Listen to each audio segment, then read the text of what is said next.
네, 안녕하세요. 네, 이시원 교수입니다. 네, 여러분들은 지금 스포츠 인문학 TV 대학원생들을 위한 질적연구법 특강을 지금 시청 중이시고요.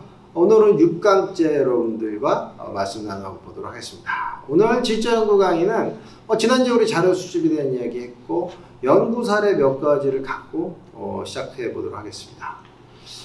네, 또 그 유명한 질적 연구자이시죠. 이용숙 교수님이 이제 민속 기술법을 통한 이제 크랜베리 파이 판매 전략에 대한 이야기를 이용숙 교수님 책 2010년도에 나온 책에서 좀 설명을 하셔서 그거를 요거 연구 저널이었습니다. 책이 아니라 2010년 이용숙 교수님의 연구 저널에서 나왔던 민속 기술법을 어떻게 적절하게 사용되었는지, 이 민속기술법이 마케팅 영역에서는 어떻게 적용될 수 있는지를 조금 이제 제시했어요. 그래서 이렇게 여러분들 좀 슬라이드 보시면 이런 질문을 던졌죠.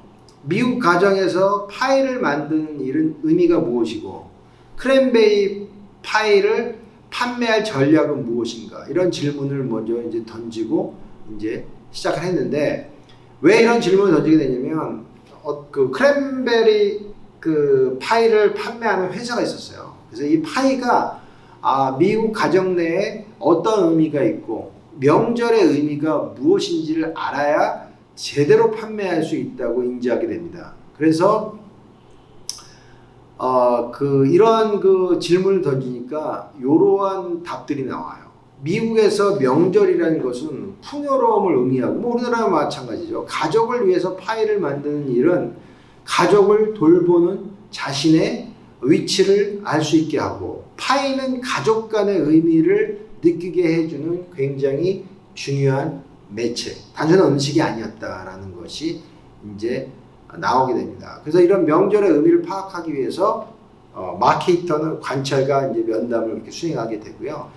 그래서 이 회사는 크랜베리 제품에 여러 가지 소스를 넣어준다든지, 집에서 다양하게 만들 수 있는 레시피를 첨부한다든지 해서 가족 간의 정을 더 돈독히 할 수 있는 음식으로 파이를 규정짓게 되었다는 것이 이 이용숙 교수님의 그 연구에서 나온 부분입니다. 그러니까 다시 말해서 우리가 물건을 판매할 때도 질적 연구자적 접근으로 한다면 성공할 수가 있다는 거예요.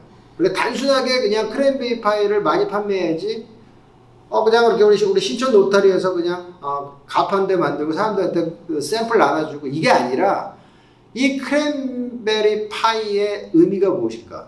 그리고 명절 때 주로 많이 먹는 이러한 크랜베리 파이가 갖고 있었던 어떤 그 위치라든지, 그 다음에 이걸 만드는 어머니의 역할은 무엇이고, 우리 가정 내에서 어떤 역할을 하는지, 이런 것들을 마케터를 통해서 조사해보고 참여가 결과 인터뷰를 하라고 했어요. 그랬더니 놀라운 사실이 나왔다는 거죠. 크랜베리 파이는 단순한 음식이 아닌 가족 간의 정의 핵심적인 그런 모티브를 주는 음식이라는 것이 나왔다는 것이죠. 그래서 이걸 알게 되니까 그냥 파는 것이 아니라 다양한 공략법, 우리 가족 간의 정을 돈독히 하는 음식, 광고도 그렇게 때리게 되면요, 훨씬 더 올라가죠.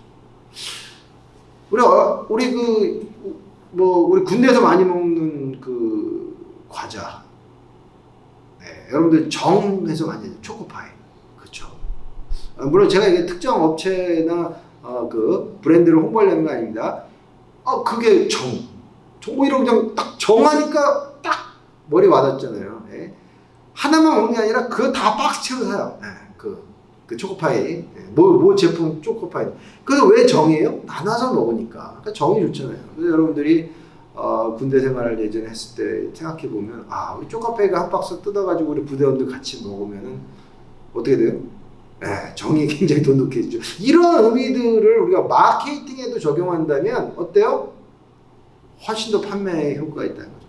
다시 말해서 우리 질적 연구는요, 그냥 연구로 끝나는 것이 아니라 우리 일상 모든 부분에 의문점을 갖고 적용해 볼 수 있는 놀라운 연구법이다 라고 말씀을 드릴 수가 있습니다. 네, 질적 연구는 이제 제가 상술에 그 전에 얘기했듯이요. 그 연구 방법이기도 하지만 철학적 방법이기도 합니다. 우리 그래서 보통 제가 이제 이 지적연구법 첫 시간에 많이 하고 우리 특강 같은 경우도 아마 제가 첫 번째 제 1강에서 이걸 강조했었어요. 우리 덴진 교수님 의견을 이야기하면서 질적 연구법은 철학적 접근 방법이면서 동시에 연구 방법이다. 그래서 이제 여러분들 지금 여기 그 슬라이드 보시면 질적 연구의 이론적 틀, 영어로 이걸 theoretical framework이라고 해요. 그래서 이제 이 이론적 틀이 상당히 중요해요. 근데 여러분들 요 가급적이면 이 이론적 틀, 그 영어로 theoretical framework이라는 개념도 같이 알고 계셔야 돼요. 여러분들이 그 미국의 또는 외국의 유명한 그 저널에 투고하게 되면 이러한 질문들이 간혹 와요. 그 심사자가 네가 적용한 이론적 틀을 선정한 이유가 무엇인가? 이거를 설명하라고 간혹 옵니다. 그러면 여러분들은 그 theoretical framework이 뭔지 정확히 아셔야 되고 바로 가장 많이 사용되는 질적 연구의 이론적 틀이 바로 이 세 가지입니다. 첫 번째가 현상학, 두 번째가 민속기술법, 세 번째가 근거이론이죠. 그래서 이걸 가장 많이 이용하게 돼요. 그래서 여러분 슬라이드 보시다시피 현상학은 뭐냐면 의미에 관한 질문들, 뭐뭐의 의미는 무엇인가, 그 다음에 그 어떤 현상이나 경험에 대한 특성 또는 본질에 대한 그런 질문을 던지는 게 바로 현상학이다. 현상학은 여러분 너무 많이 다뤄서 아주 잘하실 걸로 생각이 들고요. 두 번째 민속기술법, 영어로 이제 에스노그래피라고 하는 것이죠. 이거는 관찰형의 어떤 질문들, 뭐뭐의 행동 양식은 무엇일까? 행태는 무엇일까? 또 문화적 집단의 가치는 무엇일까? 신념, 그 다음에 여기 지금 퍼져 있는 또 관념이나 관행들은 무엇일까? 이런 어떤 서술적인 질문을 주로 다루는 것이 민속기술법. 우리 집단의 특이점은 무엇일까? 이것이 바로 민속기술법입니다. 민속기술법이라는 것은 우리가 이제 그 이 단어를 에스노그래피를 이렇게 나눠보면은 파자해 보면 나오죠. 에스노가 뭐예요? 포크예요, 포크. 집단이라고 하는 포크. 우리 포크 댄스 할 때 말하는 그 포크입니다. 그다음 그래피는 뭐예요? 그래피는 디스크립션 또는 라이팅이라는 것이죠. 다시 말해서 특정 집단에 대한 기술을 에스노그래피라고 합니다. 민속기술법. 그 다음에 이제 세 번째 나온 게 뭐죠? 근거이론. grounded theory라고 그러죠. 그래서 시간이 경과됨에 따라서 어떤 집단이나 사람의 경험의 변화는 어떻게 바뀌어지고 있고 어떤 단계나 국면을 통과하느냐. 그 다음에 이 초기의 단계가 결국 마지막에는 어떠한 형태로 바뀌어져 나갔는가. 이 중간은 어떠한 형태로 경험을 공유했을까. 이런 것들에 대해서 주로 다루는 것이 바로 근거이론이다라고 얘기합니다. 그래서 여러분 여기 출처는 여기 나와 있듯이 지적연구방법론 신경림 선생님 외에 쓴 책에서 좀 이제 체크를 했는데 여러분 이거 굉장히 좋은 책입니다. 여러분들 꼭 보시면은 지적연구에 대한 이 theoretical framework에 대해서 많은 것도 배우실 수 있다고 생각이 듭니다. 네, 그래서 조금 더 구체적으로 설명해 보면 이제 현상학은 어떻게 구성이 되느냐, 이론적 틀에 대한 설명, 현상학. 그래서 현상학에서 또 굉장히 또 유명한 학자 중에 하나가 이 벤메논이라는 학자죠. 벤메논이라는 학자 원래 이제 교육학과 중심에서 이제 그 여러 가지 연구를 많이 하시는 학자죠. 캐나다에 계시고 이분이 이제 현상학에 대해서 이제 이런 5가지 형태로 나눴습니다. 첫 번째가 뭐냐면 현상학은 체험을 다룬다. 체험은 영어로 lived experience죠. 체험과 경험의 차이가 무엇일까? 저 이제 수업 시간에 보면은 우리 선생님 경험과 체험의 차이는 뭡니까? 이렇게 질문 많이 하는데요. 경험이라는 건 예를 들어볼게요. 이런 거예요. 여러분들이 부산에 갔다. 이게 경험이에요. 그럼 부산에 가서 친구 병곤이와 만나서 돼지국밥을 먹었다. 이게 체험이에요. 갔다 왔다는 경험이에요. 근데 갔을 때 내가 뭔가 의미지향적인 행동을 했을 때 우리는 그것을 체험, lived experience다라고 얘기를 하는 것이죠. 그런지 아시겠죠? 그래서 현상학은 구체적 경험을 다룬다, 체험을 다루고 있다는 것이 중요합니다. 두 번째는 의식에 나타난 그대로를 해석하는 게 현상학이에요. 없는 걸 얘기하는 게 아니죠. 우리 인터뷰나 우리가 지금 인터뷰 대상자들이 이야기하는 있는 그대로의 나타난 것을 우리가 해석하려는 것이 현상학의 방향이다. 세 번째는 현상학에서 중요한 것은 현상학은 본질을 다룬다. 에센스를 다룬다는 특징이 있습니다. 현상학은 본질을 다루는 것이 외형이나 피상적인 것을 다루는 것이 아니다.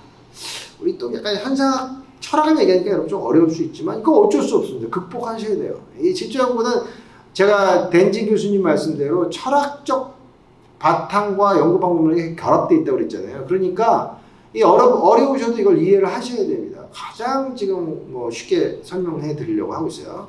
그 다음에 이제 네 번째는 체험의 의미를 그대로 기술한다. 그러니까 연구자가 내가 조사하고 있고 내가 관찰하는 사람들의 의미를 내 마음대로 조작하면 안 된다는 얘기예요.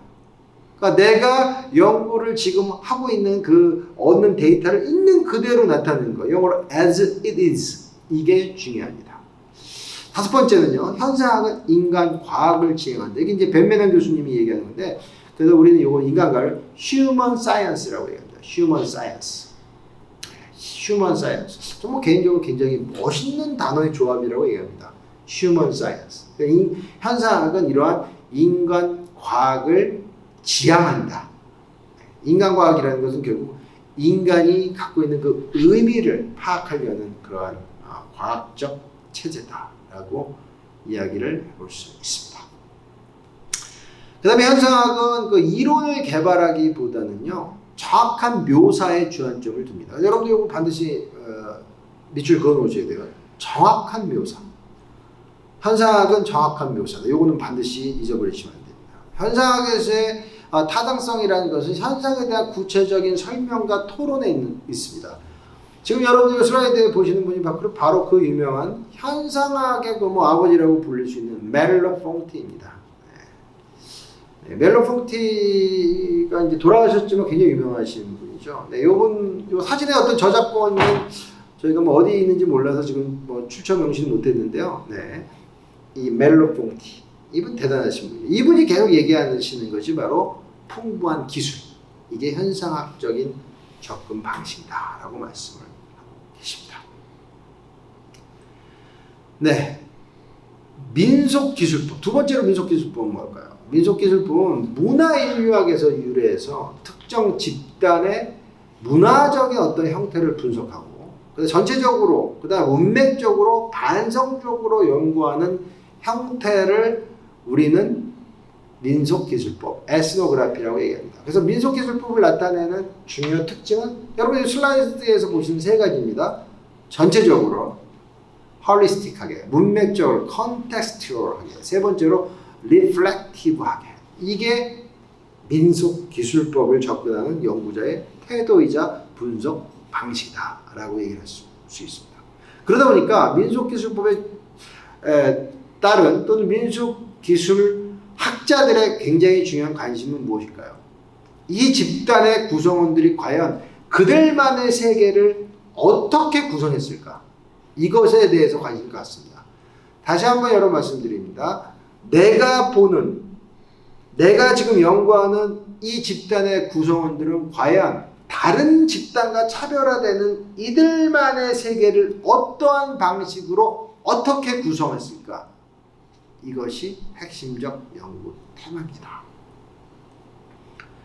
그래서 주로 민속기술법, 에스노그래피 연구로 많이 되는 그 테마가 마니아 연구, 진지한 여가 연구, 레크레이션 전문화 연구, 그 다음 동호회 연구, 그 다음에 하위 문화 연구, 3대3 농구 같은 경우, 또 피클볼 같은 경우는 어떻게 보면 테니스와는 좀 다른, 유사하면서 다른 문화를 형성하고 있잖아요. 하위 문화로서. 이러한 연구들에서 많이 적용될 수 있는 게 바로 민속기술법, 에스노그래피라고 할 수가 있습니다. 네, 근거이론입니다. 근거이론은 글래서와 스트라우스가 발전시킨 이론이자 방법입니다. 그래서 여러분들 이 근거이론은요, 반드시 이분들 이름을 반드시 인지하고 계셔야 돼요. 항상 나오니까요. 네. 글래서와 스트라우스. 이분들은 계속 근거이론과 더불어서 나옵니다. 그래서 인간은 서로 간의 활발한 상호작용, 인터랙션, 심볼릭 인터랙션. 이 인터랙션이 중요하다는 거죠. 이거를 통해서 한 사람의 실체, 리얼리티는 만들어가는 것, 만들어진다는 것이 근거 이론의 전제가 됩니다.